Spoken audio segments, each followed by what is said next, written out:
reflection of the night as I take off my makeup. I hope you guys had an amazing day. I'm debating if it should be like a reflection that relates to ministry, if it's a reflection that relates to life. I'm going to do a reflection about forgiveness. Forgiveness is like, unforgiveness is like when you're holding on to something and you're so mad and the other person's just living their free life. They didn't even know you're upset. That's what unforgiveness is. So how do we forgive? We either A, pray and let it go and let the Lord be our defender. B, we do seek justice. We have a conversation with somebody and you need to decide what you would need to move forward. You just need to feel heard, you need to feel understood.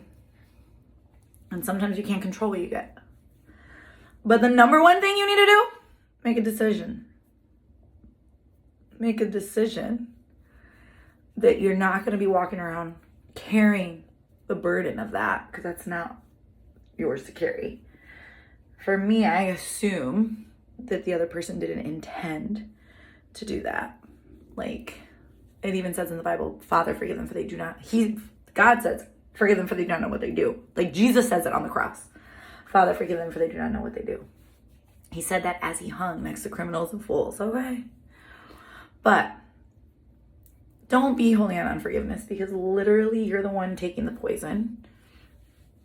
You're the one. You were the one holding on to the poison while the other person's just out here living their life. They don't even know you're upset. And it's easier said than done, because sometimes unforgiveness takes something from us. We feel like something's stolen. But I want to remind you that anything that's stolen, you can get back with interest. It may not be the way you thought. It may not come from that person. But you can gain that confidence back.